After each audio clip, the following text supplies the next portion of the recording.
All right, I think we are good. I think we are good. Let's see. Yes, I think we are live. There we go. We got this thing going. What's up, y'all? Welcome to the richest Steve in Atlanta. I am your host, Stevie Steve. Hey, y'all. I'm not gonna lie. This week has been trying. My whole everything I had set up, it messed up, I would say, last Thursday. And I just have not figured out how to get it back together, y'all. Y'all know I'm traveling.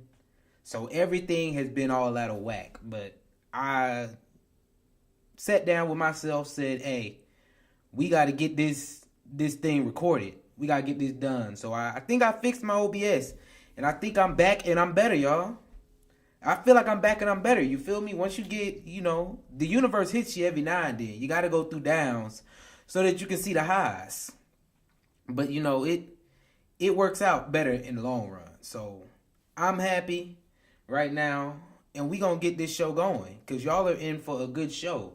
As y'all know, the richest Steve in Atlanta is worldwide right now. I am in the Netherlands, Eindhoven to be exact. So you can find me in the city. If you want to see everything that I have going on, follow my new vlogging channel, Steve versus the World. You can find that in the description. Also, make sure y'all catch me on Thursdays on Hartfelt Conversations, where I have conversations from the heart, mainly about, relationships, dating, and anything that's really going on in pop culture. So make sure y'all tap into all of those. In today's show, y'all, we got, if you know Trump he a felon. Trump is a felon. But I was seeing something, and it was something to laugh about. They say Trump should be pardoned. So we're going to get into that. We also have something called spaving. Y'all know that's spending to save, which is a crazy concept in and of itself. That grocery stores like Costco, yes, spaving does exist. You spend more, so you save more. And it supposedly it's costing Americans a lot of money. And then to end this off, we have I Wasted My 20s by Collin. Abel, I think that's how you say his last name. But yeah, I'm into vlogging, so I look at a whole bunch of vloggers, and he had that up. So I said, oh, he just posted this. I might as well go ahead and review that. So he's 28. So he's looking at the things in his 20s. He's looking back on how he wasted a lot of his 20s. So we're going to go over that, and I'll compare that to my life and what I have going on and where I'm at in this life. So yeah, make sure y'all like, subscribe, and leave a comment, because today's going to be a good show. You feel me? As long as the richest Steve in Atlanta bringing y'all something, we going to be good. We are going to be good. All right, so we might as well get straight into this thing, y'all. Trump, yes, he is a felon now. On his hush money charges, he has been convicted. So my thing is he still running? They saying yes, which is crazy to me. The fact that he can still run is crazy. So, I mean, I know a lot of people said that him being a felon ain't changing their mind. They don't care that he's a felon. So they still gonna vote for him. Which again is hitting at why Biden's messaging sucks. If this was, everybody's saying it was a attack to try to get Trump off that ballot. So they're going to try to make him a felon, and his image is going to get destroyed. And people still saying, well, forget that, we don't care. That's a major issue. I think that's a major issue. And this needs to be researched. Thing that I did see, though, was I was on Instagram. When it first popped off, this was big news. I would say, 5 days late. I'm 5 days late on this news. But as soon as it happened, I seen it. My whole setup was messed up, so I was like, I'm not worried about it. Y'all know, I've been doing stuff. I don't went to Amsterdam. I'm enjoying myself while I'm out here. So if everything don't happen at the time, it just don't work out. But I seen this dude, his name JR the Star. I actually went to school with him. He got a YouTube himself. Y'all go check that out. It's called JR the Star. But he said that, if we allow a felon to run for presidency, does that mean that felons should be, able to vote? I think that is a great question to ask. Because, if felons you can't vote as a felon, But you can run for the president of the United States as a felon? I think that's crazy. I think that's crazy. I think it needs to be looked at. I think that definitely needs to be looked at. And if Trump becomes president, he needs to look at that, you know, helping the felons out, because he's one of them. He's one of them. But then the plot continues, y'all. The plot continues to thicken. It gets thicker. I go on to see they talking about Biden should pardon Trump, which is crazy to me. I go on to see somebody said Biden should pardon Trump, and that's what we here to talk about, because they're saying that this isn't the first time that one president has pardoned another president, you know? So it's definitely interesting to see. If this isn't the first time that someone's been pardoned, do y'all think that Trump should be pardoned by Biden? I personally think that if I was Biden, if you pardon Trump, then it's like, are you admitting defeat? Are you admitting defeat by pardoning Trump? Or like, how does that work out? Like, your opponent did something, yes, but your opponent is also a past president. And you know, most presidents, they get pardoned. So at this point, either you pardon him, and then he's able to run. He's going to run for president. You know, he's going to do that. And you might lose. Or you hope to keep him a felon, and that miraculously he can't run anymore. And then boom, you might be president. Or, you know, you just let the felon thing hit and you beat Trump fairly. You beat him all the way fairly. Then would you go back and pardon him after that? That's another question that I would ask as well. I think this whole thing is just craziness, y'all. The presidency is crazy. All this drama, it's drama filled. Like, because I feel like, y'all, you know, I'm European Steve or something. Like, I have a glass looking out. Like, I'm not a part of it, but it's very entertaining. This is entertaining. So yeah, y'all, let's go ahead and just get into this. Let's just go ahead and get into this video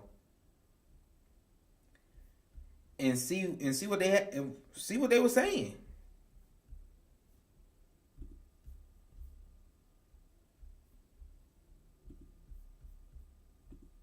Let's get it. The most important thing in this story is something that you overlooked, but I was surprised because you bang this drum on the Cuomo program all the time. This is creating even more discord in the United States. Not since the Civil War. Yeah, I agree. I said it. Yeah, you're right.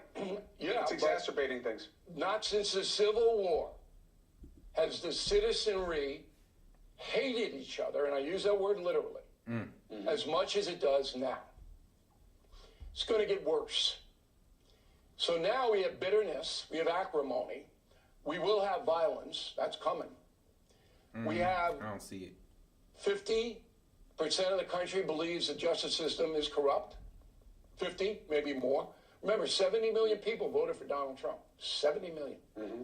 So what should happen now, and I wrote this on BillO'Reilly.com, and I steered you to it, but I don't think you went in, is that tomorrow, President Biden should pardon Donald Trump of any and all crimes and suggest publicly that Governor Hochul do the same thing. And then on Saturday, President Biden should pardon his son Hunter. That would throw the whole acrimonious system into absolute chaos. And there's precedent, as you know, because Gerald Ford did exactly the same thing when Richard Nixon could have been charged in Watergate, and those crimes were 1,000 times worse than what Trump was charged with. Well, so in that's this what case, Biden should do. In this case. But Biden... Okay, so like I said, y'all see this? How much drama is going on right now? it's a lot of drama always going on with this presidency stuff. Like, coming into my adulthood, you know, it's a lot of history. It's a lot to learn. But why is it so much drama filled? Like, everything's so much drama.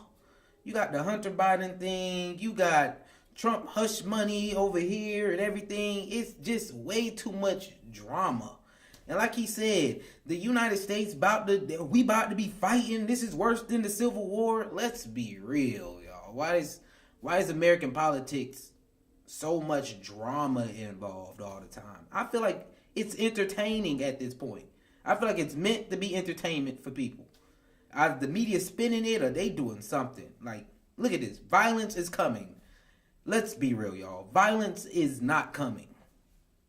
Just because you had a few people go storm the Capitol, y'all, compared to the United States, that was a few people that went and stormed the Capitol. Come on now. Come on.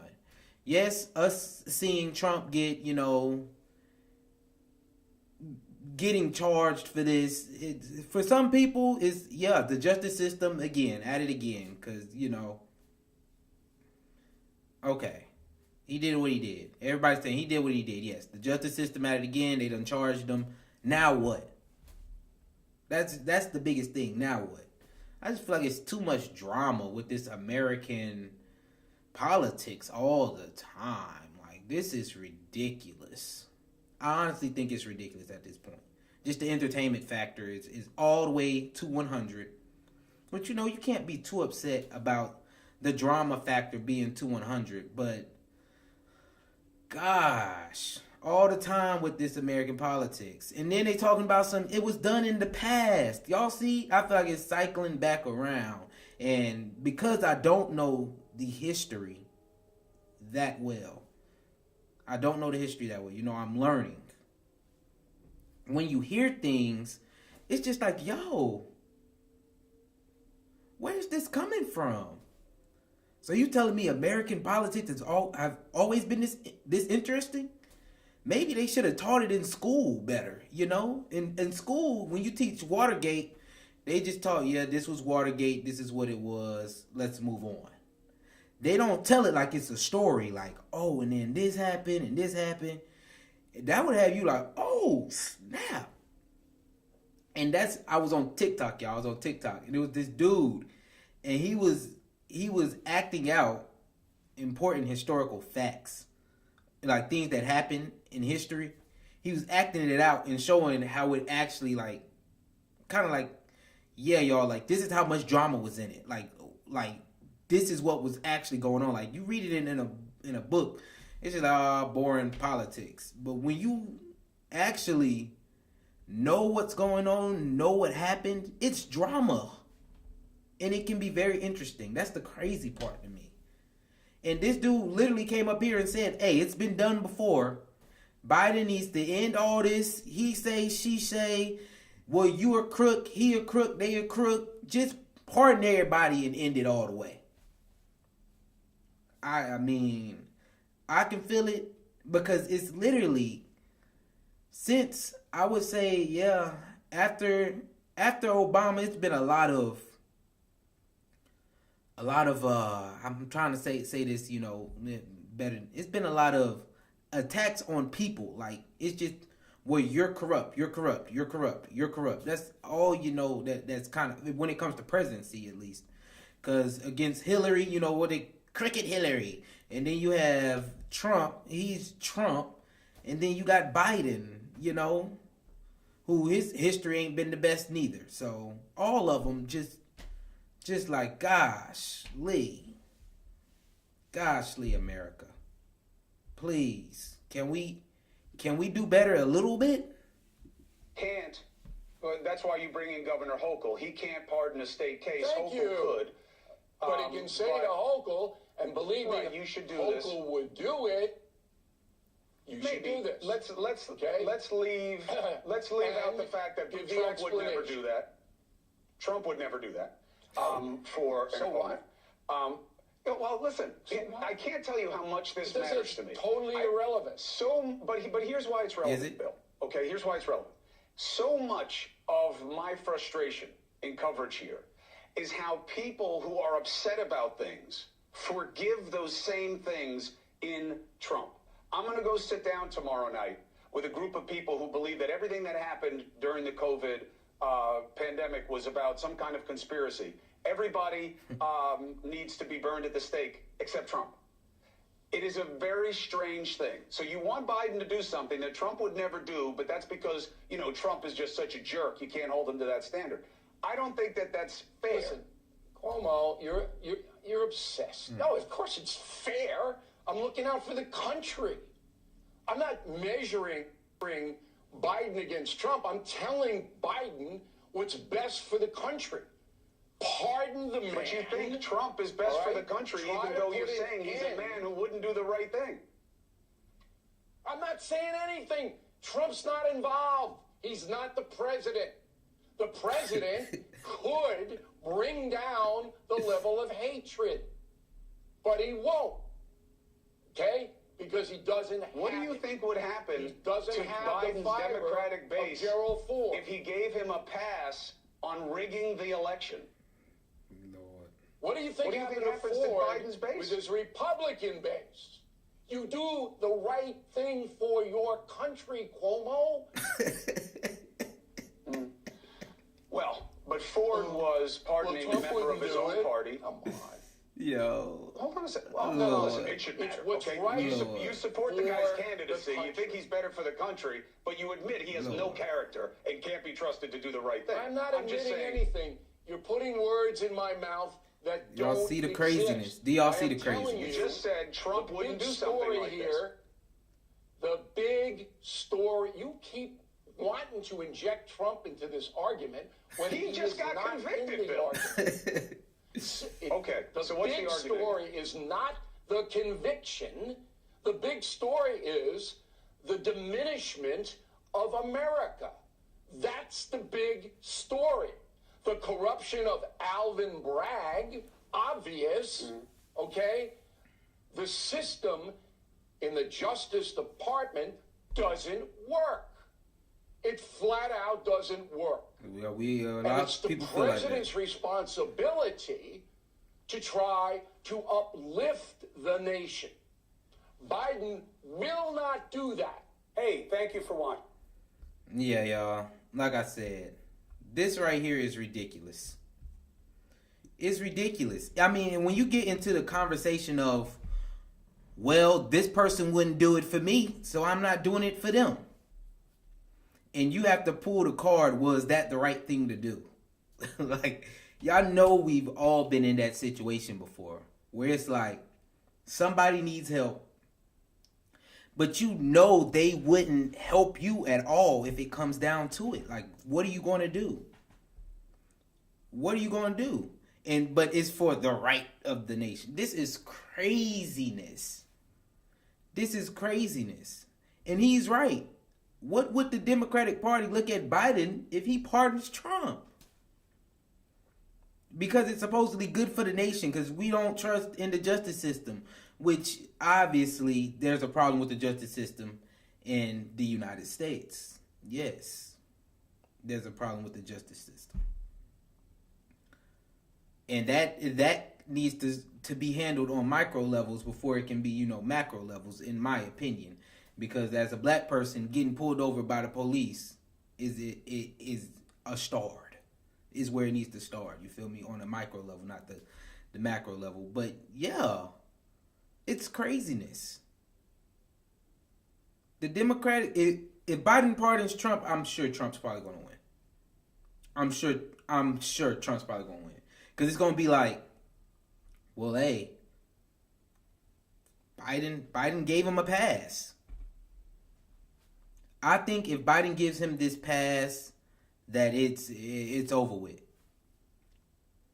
And them pulling the card, well, this is what's good for the nation, is because our justice system is wrong. That's a tough one.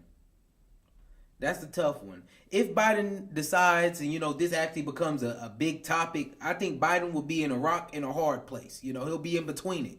Because they're going to say, you need to forgive him. But then he's going to be looking like Trump. You know good and well Trump wouldn't do this. but he's gonna have to. Biden gonna be the bigger guy, bigger man, turn the other cheek, and do what's right for the nation, which they say because our justice system sucks. And what their case they're trying to pull is that the justice system was against Trump, in a very negative light. I think they're helping Trump say that he feels more, he has more to relate to people. I think they're falling into his hand on some craziness, which is ridiculous. Let's be real. All of this is ridiculous. American politics is up in shambles. Do y'all think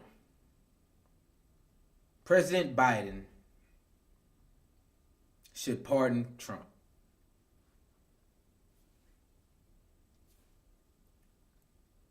I think if Biden wins, he should. If Biden wins, he should. But before that, if I was Biden, I wouldn't do it. That's personally. I wouldn't do it before the election. Heck no. It ain't happening before the election. That's what I would do at least. After the election, okay. That is if I win. If I win, I'm pardoning him for this. He was a president of the United States. That's why we're pardoning him, not because the justice system is bad, but because he was a president of the United States. We're gonna pardon him. It was some things that happened, yes, but we forgive you for that. Thank you for being president once before Trump, and then end that off right there. But beforehand, heck no, I would not do it. And we'll see how this whole thing unfolds. I still think they're going to let Trump run. I still think people are going to vote for Trump. There's still a lot of people saying they're going to vote for Trump. It's up in the air at this point. It's up in the air. We'll see what Trump's, what his get back is. We're going to see that. Like how he bounced back from this. And once that happens, y'all know we're going to report it here as well. So, if y'all with us, make sure you like, subscribe, and leave a comment. Leave a comment as we move right on into our next topic, y'all. We're going to move right on into our next topic, which is spaving. It's my first time hearing about spaving, personally. And all spaving is you spending more money to save. So, when you buy in bulk, you basically save. So that's all spaving is. And it's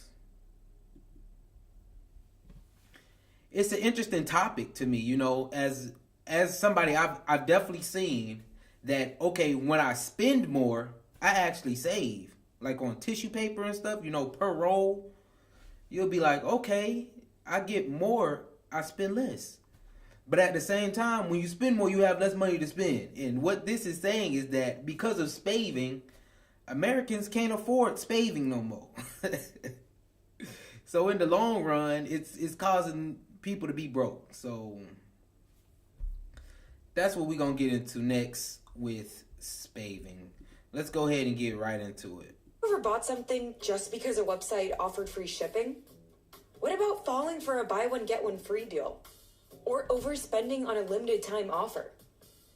You probably answered yes, because these tactics are effective, and we all fall for them. Repeatedly in our consumer insights data, we see this high demand for promotions, for discounts, for value. It's called spaving, or spending more to save more.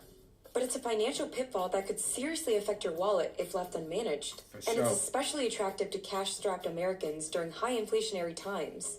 You're putting those purchases on a credit card that you can't pay off in full at the end of the month, then you're spending about 20% or more in interest, which will quickly erase any savings. Americans, come on.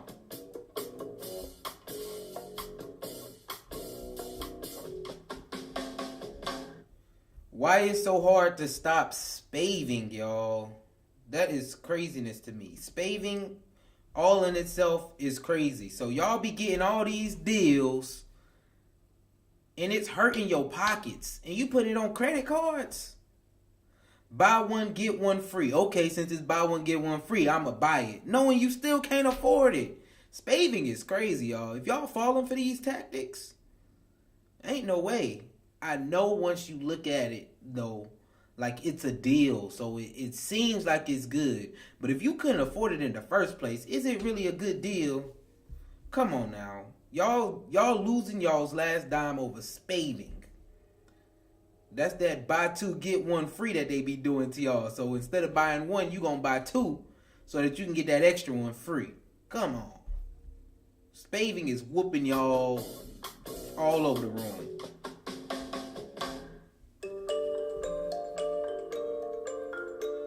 Spaving is not always bad. Like, for example, buying that coat off season to get a large discount.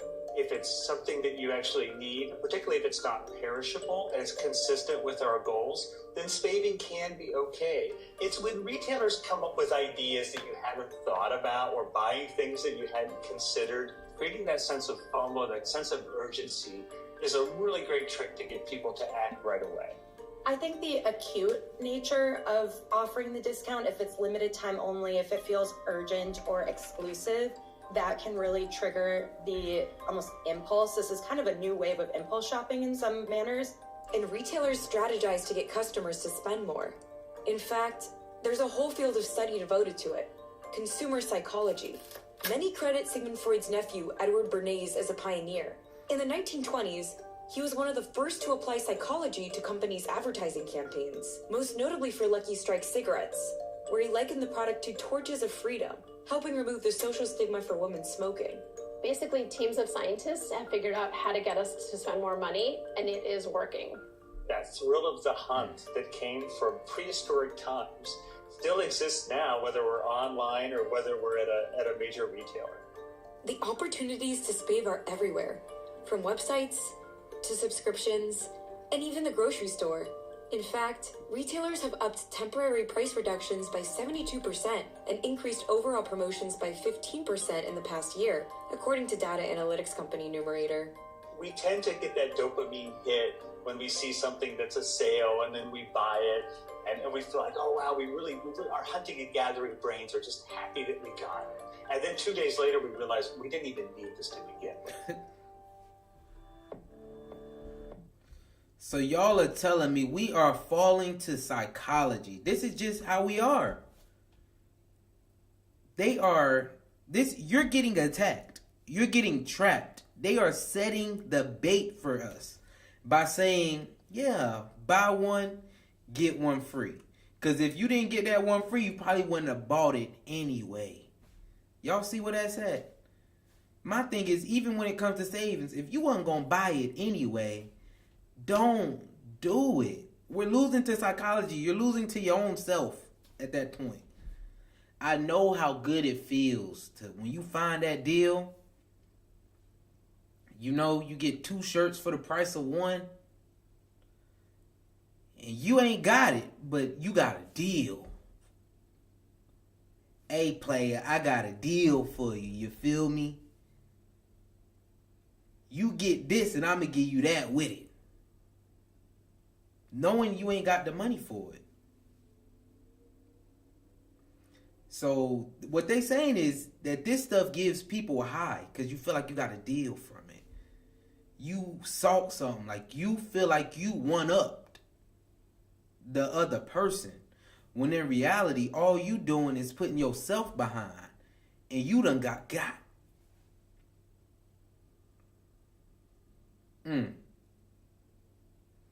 This is something that y'all have to realize when it comes to this stuff. Y'all are not getting a deal. I'll take y'all to the biggest one, Black Friday. That whole little time, you get deal after deal, after deal after deal after deal after deal. And you spend more money in that one little month time period than you spent all year because it's a deal. They got us wrapped up, y'all. They know us. It's psychology. You're losing to yourself at this point. Losing to yourself at this point. And being able to point this stuff out will only help you in the long run because you're not going to fall for this. You're going to know, all right, yes, it's a sale, but let's be real. I can't afford this right now. So the deal, it's not going to help me. Especially you put it on a credit card and then you know, you let that build over. You done paid for the other one just to somebody else at the end of the day. So, come on, y'all. We got to be smart about this. A 2023 poll by online discount hunter Slick Deals found that among those surveyed, Americans' impulse spending has somewhat cooled due to inflation. Okay. But that shoppers were falling victim to deals more than before. We are spending more on impulse purchases than we have in years.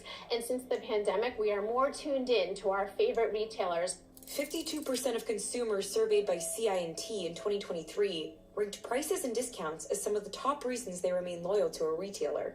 Sticky inflation continues to influence the way consumers shop, cutting into discretionary spending and pushing shoppers to hunt for deals.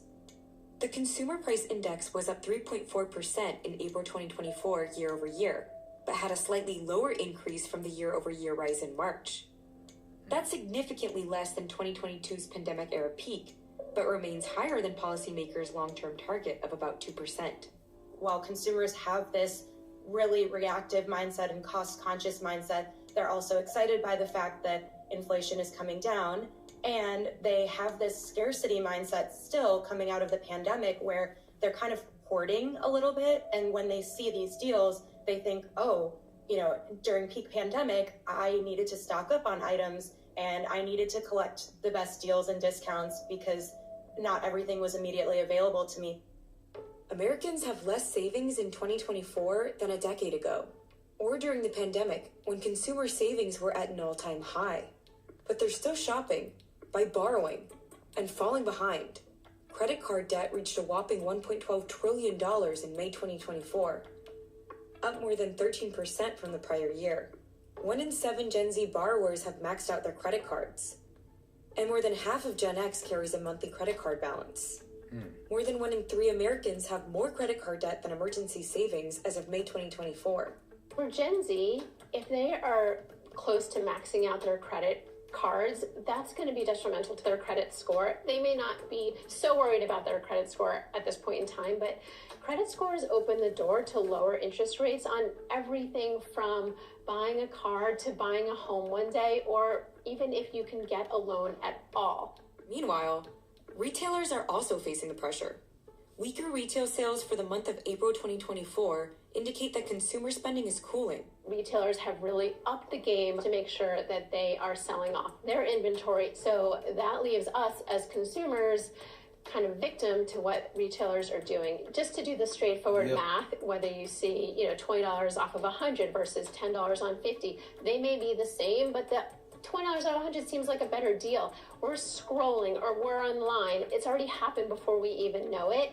But these tactics can hurt business. For example, in fiscal year 2023, Under Armour missed fourth quarter gross margin expectations precisely because it used steep discounts to drive sales. It's a fine line, and it doesn't create a sustainable competitive advantage if you're constantly just providing discounts on everything. And I also wonder when the consumer will have discount fatigue. At what point will they start to become so desensitized to these deals and discounts that it's not ultimately what drives an acute purchase decision? Well, y'all done already seen it here. You're going to be getting attacked. If people not spending money, that means more deals is going to come out. If people are not spending money, more deals are going to come out. And that's besides the fact. Y'all got the warning. Did y'all see all the stats on credit cards? Like, I just don't understand how people... Okay, I understand we are not financially literate at all. A lot of people my age, not at all. So, a lot of people don't even have an interest in it. But, like, come on. Spending that like that, maxing out like that, it just cannot be it. Having that much debt, like you maxing out credit cards, like I know we don't care right now. Like you don't care about your credit score as much. You don't even see the future being any closer. So you're okay with messing up your credit score. But in the long run, y'all, we got to start having a bigger picture. Have your small pictures, but you have got to see the bigger picture in everything that's around you. And having a credit score that's good will help you long run. It'll help you in the long run. So these credit card stats are astonishing. Like, and this is why I'm really trying to get a message out to the young folks. Like, get it together. Start now. Like, start while you don't have it. You know, while you don't have the money, while you still working towards something. Like, people think just because you don't have doesn't mean that you can't work towards it. You can be setting things into motion. That way, once you get it, you know, things are they're straight up flowing. You know, these are lessons that you can learn while you don't have it. And it will help you in the long run. Like, the picture has to be bigger with some people than just making yourself happy today. Don't fall for the buy one, get one free. And your credit card is maxed out. You're carrying a balance every month. You just can't. You can't do it. And the problem is everyone's looking out on social media trying to compare. Y'all don't know how long these people have been saving up to go on that vacation, saving up to get this, get that. Y'all don't know anything that people have going on. And social media is just social media. You're so worried about what the next person doing, what that person doing, what that person got, what this person got, that you are ruining your future on getting some deals, buy one, get one free. Maxing out your credit card. Come on, y'all. Come on. We got to do better. And credit cards is probably the worst thing that you could ever have. Like, the interest rate on a credit card sucks. When that thing started hitting your pockets and coming in, it sucks. You're dragging your feet to get out of it. And that's when, if you do the right thing in the beginning, you won't have to listen to Dave Ramsey when you're in debt crying and he tell you need to eat rice and beans for dinner every night to get out of the hole you done dug yourself into. So better yet, just don't dig the hole. You know, at a young age, don't dig the hole. Then you won't be calling in to Dave Ramsey crying because you about to get foreclosed on or kicked out of your house because you can't afford it and your bill's too high because you got credit cards that got to be paid and all this extra bull stuff that you just keep stacking on to yourself. And that's it. Look, they already, y'all see it stopping the habit. I think I done went on the rant already. Folks just need to stop this stuff. Like, stop it. Yes, life is hard. Yes, you have to pay for things. Yes, I understand. We understand. But there is also a way out of your situation. There's a way out of your situation. You might not think it. I might not can come up with a way with you to do that right now. There's a way out of your situation. To put it simply, spaving is just another way consumers overspend, impulsively, thinking they're actually making a smart financial decision. Financially, it's kind of like death of 1,000 paper cuts. Those things add up, right? If you are making these discretionary purchases that you can't really afford just to get free shipping or just because there's a good deal, then it's going to cause problems for you financially. If you are using spaving as a way to save money on something that you would have bought anyway, then it can work to your advantage. The best ways to prevent spaving come down to awareness. Unsubscribe from promotional emails. Stay away from tempting stores. And set a 24-hour waiting period to help curb unnecessary spending. But from a psychological perspective, cash is way better because you actually are physically spending it. You know, there's an element that's just so frictionless when it comes to tapping your card or using your phone to pay. It doesn't seem real. These are tricky economic times. Companies don't want to be stuck with excess inventory, and consumers are fighting higher prices. So it works to your advantage to kind of wait for a deal. The best thing to do is kind of meet in the middle. Buy the things that you intend to buy and need, but wait until there's a sale.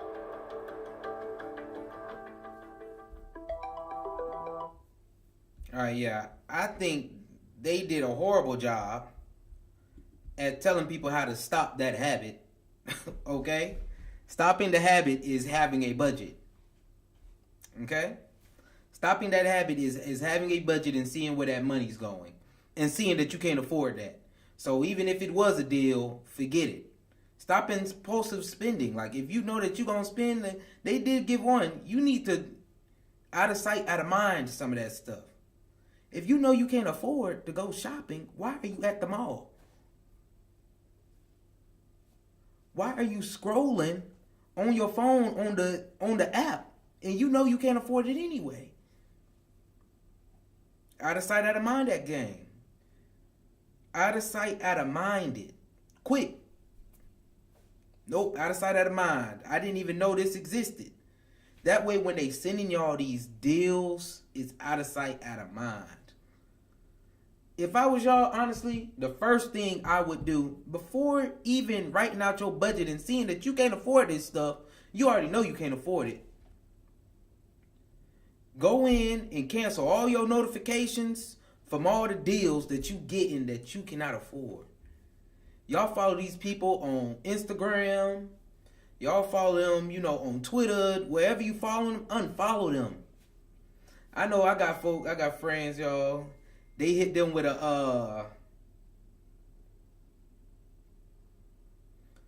hold on, y'all.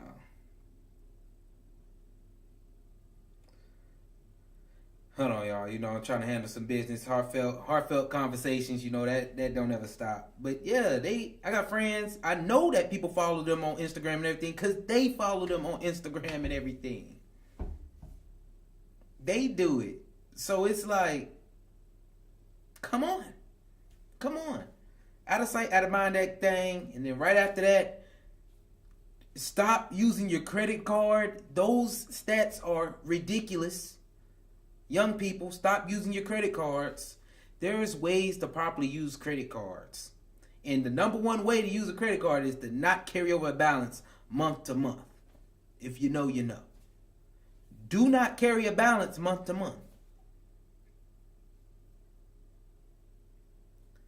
We are getting our pockets dragged purely off of psychology, y'all. Purely off of psychology. They're saying they know us. We know ourselves. You know you. I know me. I know what habits they are. Out of sight, out of mind that thing. And then get you a budget so that you can see where your money's going and how to effectively use it to get out of the hole that you are in. That's the best advice right now. Out of sight, out of mind. Get rid of the credit card because it's ruining your life. Then get that budget and start all over. Start all over at that point. And it'll all work out for you, y'all. Don't let don't let all that happen. If you know you're gonna buy something, you can get on a deal. Like they said, use that thing. That's when it's like, yeah, I saved me a little money. But you ain't saved no money if you weren't gonna buy it anyway. They found out a way to get you to spend money. Can't fall for the tricks, y'all. Can't fall for the tricks. But if you with me, make sure you like, subscribe, and leave a comment. You feel me? Leave a comment. As we're going to get right into our last topic, y'all. I wasted my 20s. 20 lessons. I've learned at 28. Like I said, it's this guy, Collin. Abel. He travels. He does traveling vlogs. That's how I know him. Y'all know I'm into vlogging. Shameless plug, Steve versus the World. Check it out in the description.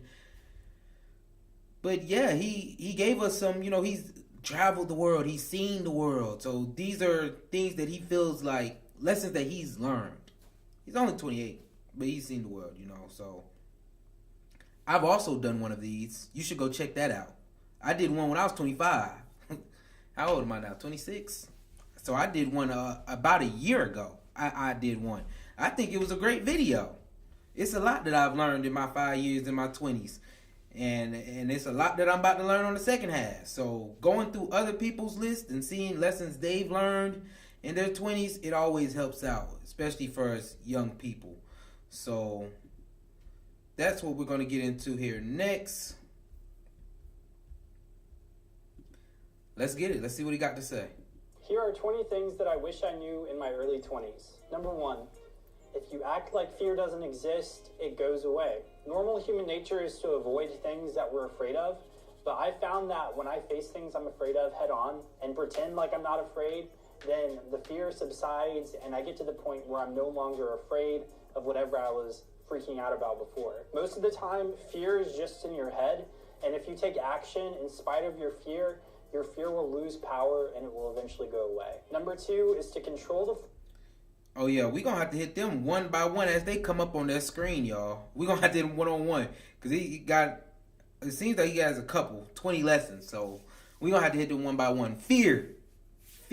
This is the number one thing that stops us all. Like, y'all, yes, we all have things that we fear. For me, I got a great example because this just happened to me. I do not like traveling alone, y'all. I don't like traveling alone when I'm going into cities to enjoy myself. You know, I like to experience things with other people. I like to, that's kind of what I did.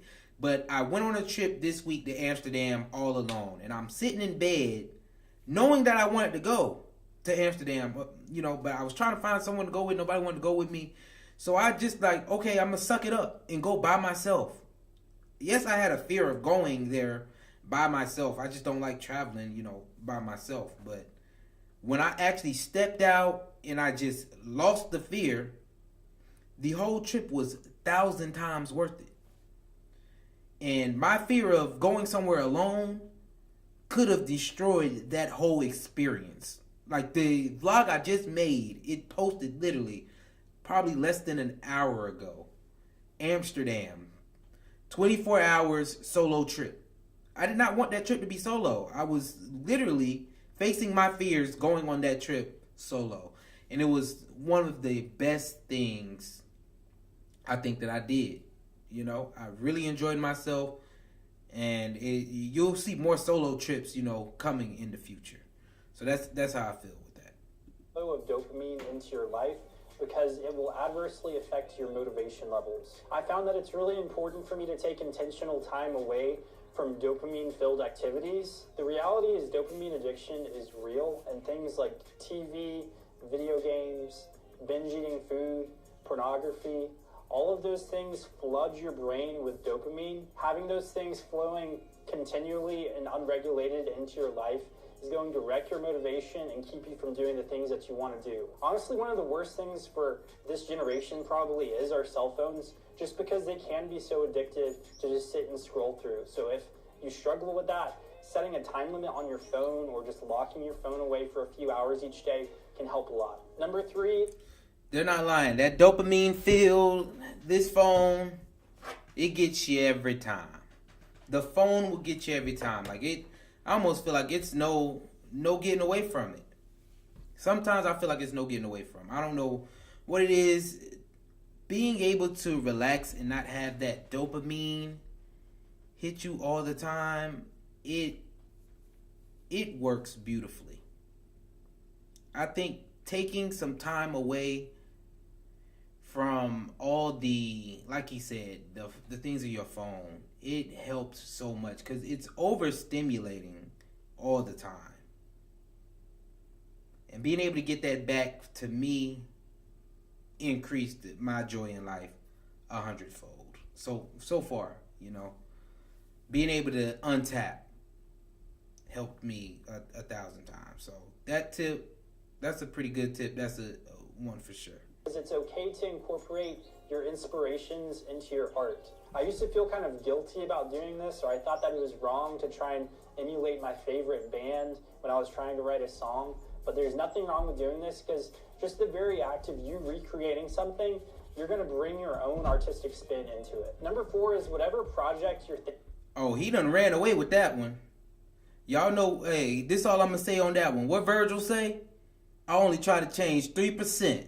That if you know, you know. If you don't, you don't. Speaking of starting, start it today. I found that I can be a master procrastinator, but you never learn faster than when you're actually just doing something. When you actually get started, that's when you start to build momentum and really hone your skills and get better. Perfectionism prevents progress. If you're waiting to get started until you're completely ready, you're never going to get started. Along with that, your ideas fade really quickly. So if you feel inspired to do something, don't spend so much time planning around it that you never actually take action and get started with it. Number 5. Start today. I done said this 1,000 times. If you talk to me and you have any inspiration to do anything, if I didn't tell you why you ain't start like today, I'm sorry. That's like one of the number one things I love to say. You know, people love to say they're going to start doing something all the time. Everybody love having a conversation about what they going to do, what's going to happen. And then when you ask where you at, they say, oh, well, the idea is still in my head. And I'm like, okay, why don't you just start today? Like, literally, perfectionism is killing whatever you had in works. It doesn't have to be perfect. I started this, the richest Steve in Atlanta was started with this phone. The same cracked phone y'all see. The richest Steve in Atlanta. Now I done upgraded, you feel me? I got mics, I got full cameras that I'm using, you know, the quality done went up, all that stuff. You know, I'm using gimbals and stuff now. That's where it came from. You know, that's where it's at right now. But I started with this phone. Just starting on anything gets you further than talking about it any day. Any day. Like, literally. All that talk, you'll never get anywhere. If you want to do something, you need to start today. Literally. Start today. Start with what you have. If you want to make a podcast and all you got is a phone, you can record from the phone and you can get audio from the phone. But of course, what you do is you upgrade as time goes on. That's the key right there, is you're upgrading as time goes on. But just starting will get you way further than you trying to wait until you get the mic, until you get the camera. Just start, okay? Is that traveling the world doesn't solve your problems. I feel like a lot of times in media and in society, travel is pushed as this kind of solution to discover your true identity and figure your life out. Well, I went and traveled when I was 18, and when I was done, I didn't really have my life figured out. Don't count on travel to solve all your problems. You're still going to be the same person there, and also when you get back, generally speaking. Ultimately, you still have to work on yourself if you want to improve. That applies both while you're at home and while you're traveling to a different country. Number 6 is to stop worrying so much about your hair and your clothes, because it really doesn't matter that much in the long run. Most of the time, everyone is more concerned about the way that they look than the way that you look. So I found it's better just to dress the way that you want, the way that expresses yourself, or the clothes that you're the most comfortable in. Confidence comes from inside of you, and it's not based on the clothes that you're wearing, although that can help at times, but hopefully your confidence is deeper rooted than just the way that you look. Number 7. All right, now don't be looking like no bum out here on the side of the street now. That's one thing you can't do, okay? That's one thing you can't do. But definitely have your own style. Don't be too much worried about all the name brand and, you know, Gucci this, Gucci that, Gucci everything. You don't need all that at this point in your life, you know, on the come up. Once you get there and you got it like that, okay. But all this fake pumping, you know, just so that you feel good because you wearing some expensive clothing, yeah, that ain't it. That ain't it. Wear what you want to wear. Enjoy it. Look nice wearing it. Like I said, don't be looking like no bum. And you'll be fine. You'll be fine. Like one thing I learned, that whole fashion show thing that everybody be doing the most with, nah. I'm going to get what I have. I'm going to wear it. It's nice. It's quality. Boom. We good.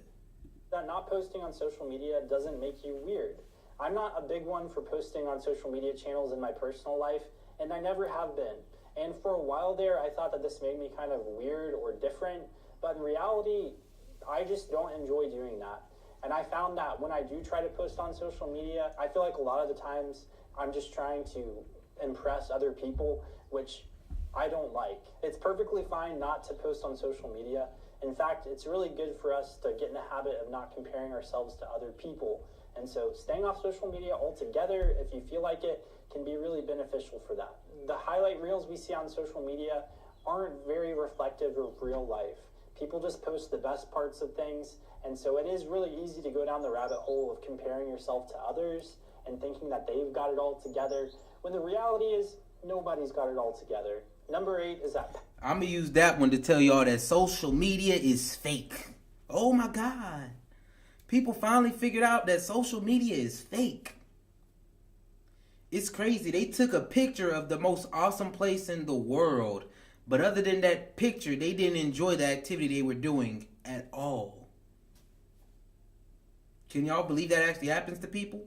But you think that they just had they're doing their most favorite thing in the world. Because social media is fake. Stop comparing and contrasting. Stop ruining your own joy. Live your own life. Post on social media if you want to. Don't post on social media if you don't want to. You can have people in your life through social media. If you don't want them in there, don't post. You feel me? All that stuff. But stop the comparing and contrasting is the biggest point for me with social media. Because it's all fake. Let's go.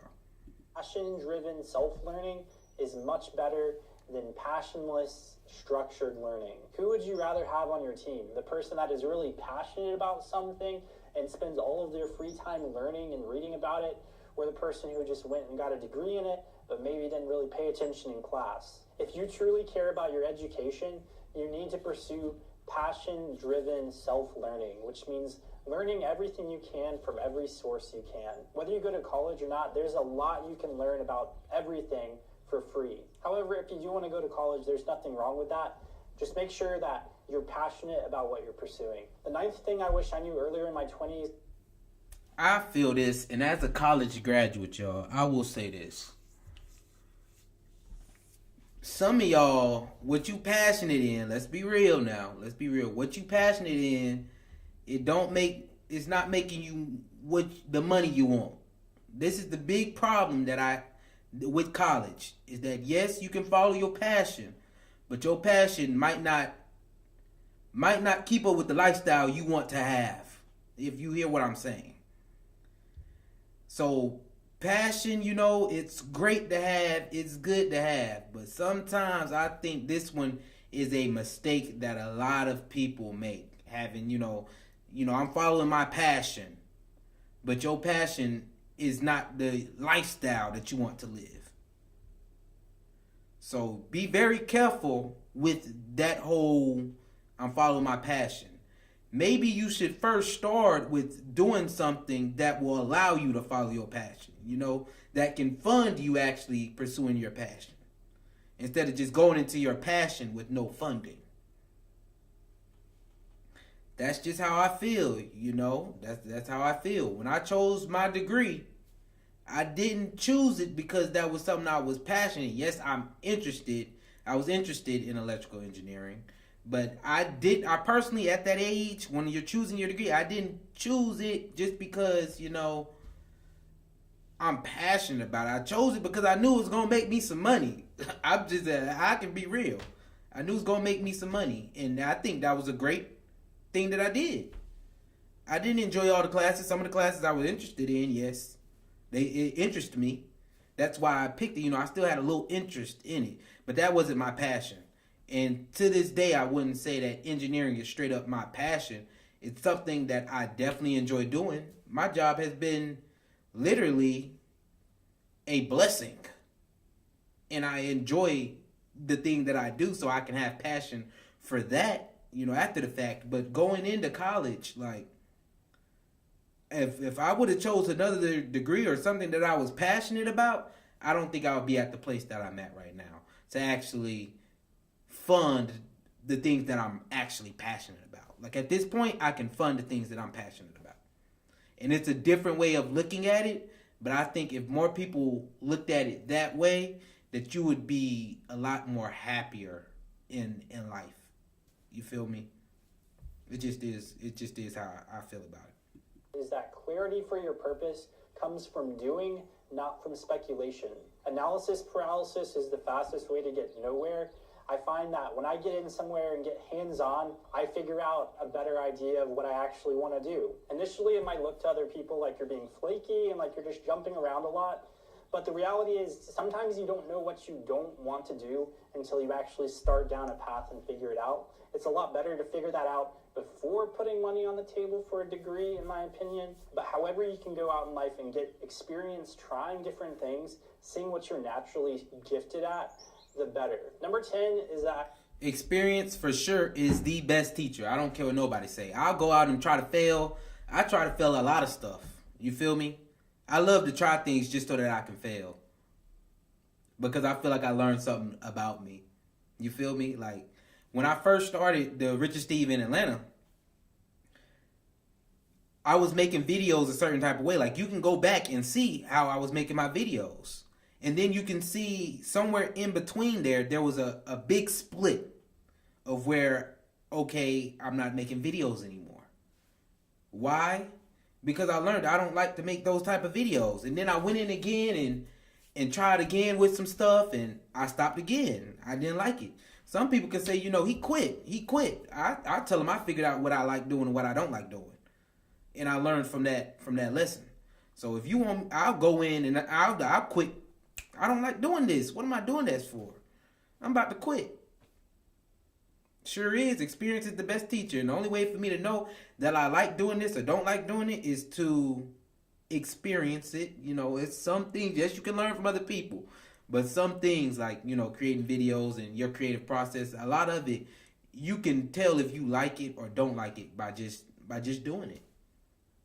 And announce it to the world. Yeah, I'm trying to do this. And then once you stop, if they say you're a failure, I say I learned from a lesson from that experience. So experience definitely can be the best teacher. Y'all learn to like failing. Learn to like failing, and you will be happy. Wish I'd known to talk to more old people. They actually know a lot. They've been through a lot, and there's a lot of wisdom to be gained from them. That's still something I want to do more of, is find people in my life that have more experience than me and just learning what I can from them. But that is something really good to do. If you do have people in your life like that you can talk to, definitely take the time to talk to them. The 11th thing I wish I knew. Yeah, talking to older people, it's always a blessing to learn. Because they just don't usually have knowledge, y'all. It's the difference between knowledge and wisdom. Wisdom is more of a lived experience and that's what I think. Wisdom is more of a lived experience. So having somebody that comes to the table with wisdom instead of just knowledge, it's definitely something that we all could use. Just hearing the stories. And one thing that I like talking to older people is because when you see an old person, it's like you look up to them, this, that, all that stuff, But usually in the older a person is, the more, I'll just say, humble they are of their experience. And they're just trying to leave you better than they were at the end of the day. So talking to older people, you may think that everything was good, but then they start telling you the truth. Like, you'll get down to actually how things are, and they'll help you out. I think we all should talk more to older people. Is that you should hustle in seasons and not as a lifestyle, and that long-term success is dependent upon taking time to rest. When I first got started with my online business, I worked non-stop on it. Every morning I got up so early and worked so long on it. And honestly, I don't regret that time. I think it was necessary to get my business off the ground and get it to where it is today. However, that wasn't sustainable. And I did reach a point where I burned out and where I needed to take a step back and rest. It's important that even while you're working, that you make time for your relationships, you make time for your hobbies, and just for all the things that help you recharge. You want to balance that focused effort with intentional recovery time so that it's sustainable and you don't burn out. Number 12 is that what did God do on the seventh day? Working out makes you feel better. If you feel like you've ever struggled with depression in any capacity and you've never worked out, I highly encourage you to start working out and make a lifestyle out of it, because you simply feel better when you work out. It releases endorphins in your body that help regulate your mood, help you feel better all the time. Number 13. All right, I think this one is personally attacking me at this point in time. If you know me, y'all follow me on Instagram. I had the Bringing Sexy Back challenge going strong, yo. I was going strong. Then I went on vacation and it messed it all up. I ain't been back to the gym. I went back to the gym, but I ain't been consistent in the gym since that vacation, and it messed me all the way up. Like, my whole Bringing Sexy Back got totally ruined, and I think that one was attacking me. But in my personal life, I feel like I am at a higher level and more focused person when I actually do work out. I don't know what it is. It just feels better. I don't know what it is. So this is definitely one that I need to look at myself right now and implement back into my life. Like right now. Because I've gone probably 2 months without going to the gym. Not 2 months. It hasn't been a whole 2 months, y'all. It's been just like a month and a half. So I think I can stop right now. I can get back at it and I can pick up, everything. I'll jolt back. Even though I'm behind a little bit, I can get it back. So yeah, that one is definitely one. That your thoughts are the biggest driver of your emotions. If you find that your emotions can be volatile, it's important to monitor your inner dialogue and think about, what kind of words are you letting go through your head? Your thoughts influence your feelings more than your circumstances even. So if you can start controlling your thoughts, thinking about good and positive things, flipping those negative things on their head, you'll find that you're a lot happier and that your life just seems to go a lot better. Whether it actually is or not, just because you'll have a positive outlook on the situation. Number 14. This actually is that can be very personal because I talk to a lot of my friends. We're in a state right now, young people, you're in a state of finding yourself. So I think the most important thing is to continue to look positive instead of the negative parts in life. Because yes, we are all going through it. In social media, this is the reason some of y'all don't need to be on social media. We're all going through it behind closed doors. Like, your challenges might not be my challenges, but I do have challenges. Like, you may look at me and say, okay, he's doing this, he's doing that. He gets to travel the world. But then at the same time, y'all, behind all this, behind this camera, I have things that I have to deal with. You feel me? So I think the best thing, because I had to talk to myself personally. I went through a time where I'm like, ain't nothing really just going good, and I'm sad. I'm like, Lord, what are you doing? Like, do you not see what you have? Oh yeah, I do have this. I do have that. I do have this. I started not only thinking more positively, y'all, but I started moving myself in a more positive direction. Like, I started working towards actually getting myself out of the situation that I was in. Now I always think if something bad happens, it happens for a reason, and I need to keep pushing towards the good. If you sit in the bad, you'll never get through it. But when you think towards the positive, it works out in the long run. Personal example right now. My computer started acting wacky. I'm about to do Hartfelt Conversations. Literally, 10 minutes before I go on, my computer doesn't work. My computer stopped working. So it's like, what are we going to do? Well, we can still record. Okay, we can still record. So we just recorded an episode instead of going live, posted afterwards. It worked out. We still got it done. It's through. And so what now? Am I going to cry or am I going to keep thinking positive? Okay, this can get better. We can figure our way through it. And then I figured it out a way through it. And now, look, I'm on here live, doing this live. So I'm going to just hope that when it comes to the future, Heartfelt Conversations is going to be live as well. That's just is what it is. And things happen bad so that things can go good for you. That's how I feel. But you got to get your mind thinking in the positive light. Like, you have things that other people do not have still, and be thankful for that, even through the hard times. I recommend getting an offline hobby, scheduling time away from screens and away from work maybe doing something outdoors. This is just good for me creatively.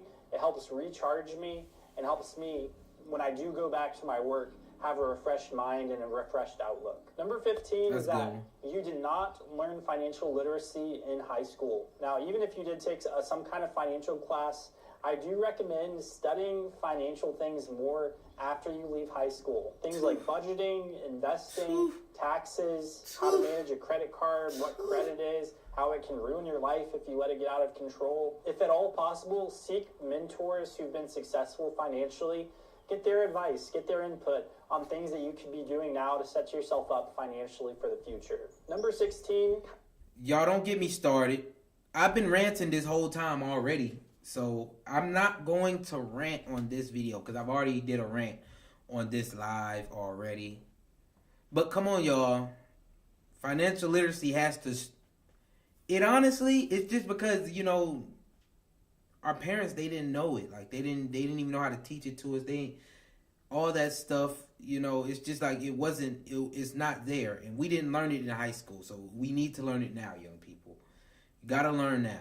You got to put in that time to learn. You got to put in that time so that you can mess up. And at least if you mess up right now, it can be fixed. But going around with your head cut off, you're ignoring. You know this is an issue. And you just walking around with your head cut off. That ain't cool. That ain't cool. So you did not learn financial literacy in high school. You need to learn it now. A great book to start out with, The Richest Man in Babylon. I learned that from Anton Daniels. Rich Dad, Poor Dad, you know, he teaches you the afterthought. Even Dave Ramsey is a great way to go. So, yeah, it has to start somewhere. So, you know, start somewhere, y'all. Start somewhere. Along those lines is that the sacrifices you make to have your own place are totally worth it. I know that it can be really convenient and tempting to live at home. And I did it for a long time too. I was over 18 and living at home for a period. However, there is a sense of freedom and independence that comes when you get out of the house. And even if you have to work longer or work a different job in order to be able to sustain yourself and be able to live on your own, I'd say it's totally worth it. There are tons of benefits to having your own space. Like, you can make it reflect your own personality. But ultimately, the benefits of getting a place far outweigh the work and effort involved for getting one. Try to get your own place if you're able to. The 17th thing I wish I... Now, that's the one thing I definitely would not agree with. If you can stay at home, you better stay at home until you can't stay at home no more. That's how I feel. I don't think it's worth the financial hardships to be living away from home when you don't have to. Of course, at a certain time period in time, yes, you do want your own. But in your 20s, let's be real. Unless I don't see a problem with staying at home. Unless you don't have the freedom to do what you want to do, unless living there is it has to be a maximum mental drainage. Like, you literally cannot stand being at home. That's a drainage point that I wouldn't. Other than that, I would say stay at home, stack your cash, enjoy your life. The people I know that stay at home, they are definitely able to do a lot more than the people who don't. Just because, the people who don't, they kind of have bills to pay. You got a lot more to pay. I think a cheat code is staying at home as long as you possibly can. That's just what I think. And I think American culture has it backwards. And we would be much better if our family units, thought more cohesively instead of thinking, against each other, or this how I was raised. At 18, I was kicked out. So, you need to go find it on your own, get it out of the mud and all this stuff. I think it's a horrible way of thinking, backwards way of thinking. And I think we can accomplish way more together than we can apart. So that's just how I feel about that. I personally wouldn't rush getting out the house. Independence, woohoo, woo woo. Do that thing. But at the same time, it's a lot less stressful on your pockets financially if you stay at home. That's it. It's certain. It's and this is situational, y'all. Keep it situational. Let's do it. Different situations, different things. So you might can't stay home, but I think if you can, hey, kudos to you. Earlier in my 20s is that I should spend more time thinking. With these in our pockets, it can be really hard just to sit down and think sometimes. So Setting aside some scheduled time, maybe every morning while you're having coffee or at night before you go to bed. Taking time to think about those deeper questions like, what do you really want out of this life? What direction are you going in? What are you trying to do? Ultimately, that reflection and contemplation will enrich your life and will help add a deeper support structure if you actually have stronger motivations behind the things that you are doing with your life. Number 18. That's one I think I personally have to do. I still don't think my why is just the strongest. I just don't think my why is the strongest. Honestly. I mean, I could tell y'all my why, but I don't want to right now. I don't think I want to. And I just don't sit down and think through a lot of those things a lot. Yes, I'll think through if I'm having problems with something and I need to get through that. But like the bigger picture of my why, like my why is, I don't think, the strongest with a lot of things. Because the reason I try things is because I want to. Like, literally. If I wanted to open up a clothing brand and they wanted it to have a why and all this, I would literally tell them this clothing brand is just cool and it's just something that I wanted to do at this point. And my why for that wouldn't be big. My why for this channel, and I think it's changed. I definitely think it's changed, but that just is what it is. So that's something that I feel like within myself that I need to do. Is that you'll likely never have more freedom and flexibility than you do right now, and so make the most of it. While you're young and unmarried or you don't have a serious job that you're fully committed to, it's a great time to travel. It's a great time to explore the world and try new things. It's a fun and a unique season of life that you should enjoy and that I encourage you to take advantage of. Number 19 is that one of the most unadmirable qualities in people is selfishness. This is cross-cultural. No one likes it when people are selfish, and so it's important that you prioritize the needs of others and showing love to other people. We live in kind of a narcissistic society where it's all about yourself. Being intentional about not making it all about yourself, doing something for other people, giving back to other people, that will go a long way and help you live a happier life overall. Last but not least, that is definitely one. Don't be selfish, y'all. Don't be selfish. I try to give as much as I can with everything to everyone. And, it may sometimes feel like, getting taken advantage of or something like that. But in the long run, I think it's good for me. In the long run, I do it for me. It makes me feel better. Even if I do get duped sometimes, for not being selfish, helping someone else out, it definitely always makes me feel better. So that's something that I will continue to work on is being, less selfish and just continue to work for everyone. You feel me? Is number 20, which is ask the big questions, think about your existence and eternity and what that means. For me, I've found freedom and peace in knowing Jesus as my Savior. I can't imagine how some people live their lives without not knowing what's going to happen to them when they die. Like, that seems like a very serious thing that would deeply disturb me and did disturb me before I came to faith in Jesus. I encourage you just to think about those things, seek out the truth. If you have questions about Christianity or my faith, feel free to share those with me or email them to me. I hope this video has been helpful for you, and we appreciate you, Collin. Your video it helped us out. It helped us out. You gave us a few good pointers. I think you gave us a few good pointers, bro. So I think it helped us out. My video was good though, y'all. I'm telling y'all, my video had some bangers. Mine had banger after banger after banger. And that one, he had a good list too as well though. I would say the main thing, the financial piece, yes, always yes. And just start now. A lot of y'all, you just need to start now. But yeah, that was the list. That was the 20 of them. It was a lot of them. Take them, use them, and I think we all can learn from them. We gonna get ready. Make sure y'all like, subscribe, and leave a comment on your way out, man. I just want to say at the end of this show, I really enjoyed this show, y'all. I was struggling to get this show on. Like, after what had happened to me earlier last week, at the end of last week, I was really struggling to get to the starting point to even start doing this one live. Like, it affected on into this. But now that I'm doing it and it's basically done with now, I feel like something has been lifted off my shoulder, y'all. Like, something's been lifted off my shoulder. So this has been a great show. I enjoyed it, you know, talking about should Biden pardon Trump. That's craziness and all spaving. Y'all stop falling for the buy one, get one free. If you weren't going to buy it anyway, don't buy it. And then we ended it off with 20 ways, you know, make your life better. So thank y'all for tapping in. I appreciate y'all for tuning in. Peace, love, and riches. I'm out. Yes, sir. Yes, sir.